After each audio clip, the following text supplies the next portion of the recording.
Hey friends, I found the coolest, most amazing item I think I've ever found at a thrift store today. So stay tuned because this guy is going to knock it out of the park. All right, so I want to go over what I found today at Savers. I did not bring the camera with me. It was kind of an impromptu visit. I had an appointment for my daughter in town, and then we just ran into Savers real quick. So grabbed a couple things, but the bigger items that I wanted to go over today was another meeting with my dealer. I don't know. I still have some serious thinking to do on this relationship. If you've been following me for some time, I met a gentleman through an estate sale company. He was trying to clear out some of his inventory. He has a lot of high-end boots, cowboy hats. I've probably mentioned this 20 times, but a lot of high-end stuff. He's got models. He's got just lots of really good stuff. So he wanted to get rid of some of it, and the estate sale company told him that she's not going to be able to get what he wants for it. Like, there's no way. You're going to be at garage sale prices, and you're not going to get what you want. But she's a friend of mine, and she told him what I do, and I'd be willing to pay a little bit more than what you pay at a garage sale. And things were going good. I think I've met with him 4 times now.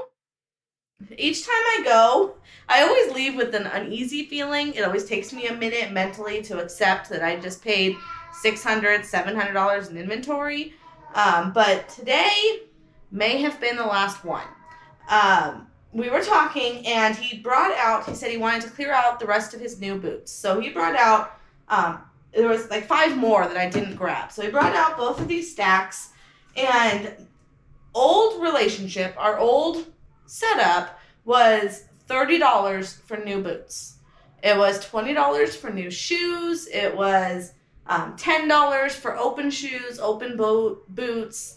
We kind of had a little price sheet going, and it was great.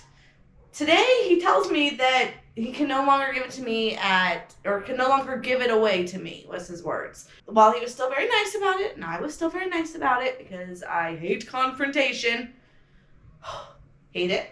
He was going through, and each pair of boots, while I was standing there with him, he was comping them out. He wants 50% of eBay prices. Before, we were looking closer to 30, sometimes 40%. He had different piles that he was organizing, ones that were 150 and less, ones that were 200 or less, and then ones that were over 300. But he was pricing it on new prices according to either their website or Amazon site. A lot of these did not have any sold comps on eBay, because I told him I've got to go by eBay prices because I can't match what Amazon is asking if Amazon is giving free shipping and eBay is not, or if there's nothing selling on eBay, I'm going to be sitting on these boots for a while. Plus, you have to consider roughly 15% in seller fees. We got to think of returns. I've been getting a lot more returns lately where someone bought a cowboy hat, said it didn't fit. The size is on the hat. Brand new hat, and he says it didn't fit. So obviously his head grew or something. But get the hat back. I've had boots, same thing. They try it. Oh, it didn't fit me. Return it. I'm eating shipping on each one of these. While the buyer is paying the return shipping, I'm still eating the $15, $20 it costs me to ship it out to them.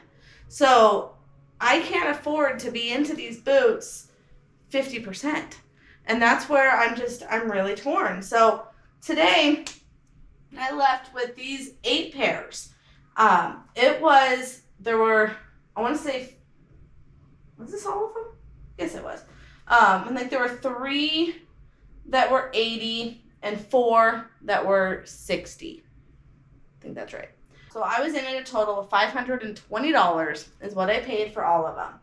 I'm a little iffy. You could probably tell in my tone, because if some of these sell for only $100, I'm happy to take 100 and turn it into 200, 300 plus, but to take 500 and turn it into maybe 700, I'm not liking those numbers. I can't make $200 total profit without even taking into consideration the returns, the fees, switcheroos. People can buy the hat, return one that's been damaged. I have to go through all that again. And markdowns. Because after something sits for too long, I start marking it down. I also take offers. So when someone's offering $20 off, most of the time I'm going to take it because I want to move inventory. And when he's pricing it as high as he is, there's just not leaving a lot of wiggle room. So as a businesswoman, just as a business owner, I really need to think long and hard how this relationship is going to continue. All right, sorry, that was probably a little long and boring, but this is what I got from him. We've got some Laredo boots. Granted, these are brand new. Every single pair is brand new. He had 5 other pairs that he wanted, I think he said $120 a pair. It was $600 he wanted for those 5 boots. I'm like, I can't do it because to be out $600 in inventory, to possibly be sitting on it for a very long time, and to double my money? There's just not enough room. I don't know if this comes off as greedy, because yes, I'd be more than happy to make $200. But when you look at it in the scheme of the amount of inventory, spend $600 to make $200. That's like spending $60 to make $20. It's not worth it. You want to at least 2x, 3x your cost of goods. And that's always been my motto. And I know I need to stick to the roots of my business, stick to the numbers, and not buy things because I feel attached to this gentleman. I feel like we've built this relationship. I've met with him multiple times. We've got a good thing going. And then now he just kind of slaps that gavel down and be like, nope, I want eBay prices now. So it's tough. It's definitely tough. You'll have to let me know in the comments how you would handle this. If you would tell him, thank you so much for your business, but I can't afford these margins anymore, or suck it up as cost of business and take whatever profits I can get. But I also have to consider space, and I don't have endless space. So, okay, let's see what we got. We got some men's Laredos. I don't know if you want to see every pair of boots, but just to give an idea, I mean, these boots are they're all brand new. These Laredos actually are one of the lower end ones. If you could smell through the camera, that leather is strong. And, but they're all brand new with tags. One pair that was pretty fun were these Uggs. And, I mean, 2-3 weeks ago, I was buying brand new Doc Martens for $20 from him. So it's just, I don't know, things have shifted, and not necessarily in a good way. All right, so these Ugg boots, again, brand spanking new. There's no comps like it with this gray, I don't even know what they call it, but this dark gray color. Close, we were getting around $120, $150. But to pay $60, it's minus fees, minus shipping. Again, I might make $20 on it. So, all right, Jennifer, get in the game. Okay. But I did get some really nice inventory. I've got to remember that. I didn't have to go out into the wild to source for this inventory.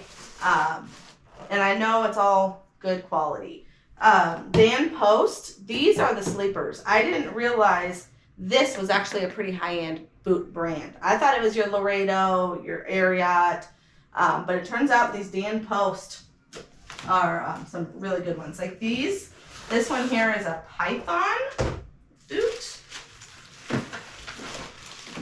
I mean, look how hot these boots are.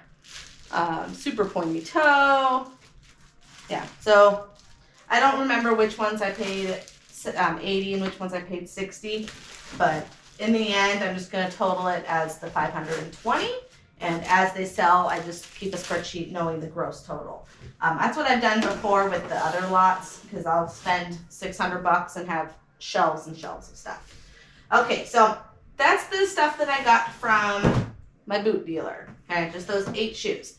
Then this afternoon was the trip to Savers. Okay, so we got these Peloton shoes. Very nice, super professional biking shoes for an indoor bike. I mean, look at this condition. I don't even know if he used them, but honestly, I would never know if he used them because it's an indoor bike. They don't usually show a whole lot of wear, but they've got their tracks down here, or cleats, or I don't know what you call them.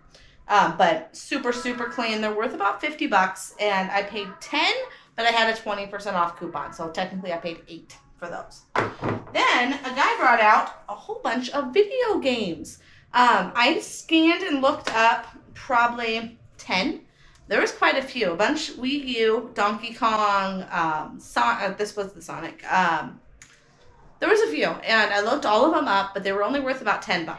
And Savers had them all priced at $5. So again, 20% off. I paid $4, but I wanted it to be worth at least $20 if I'm paying $4 for it. So Sonic, that one made it worth it at $20.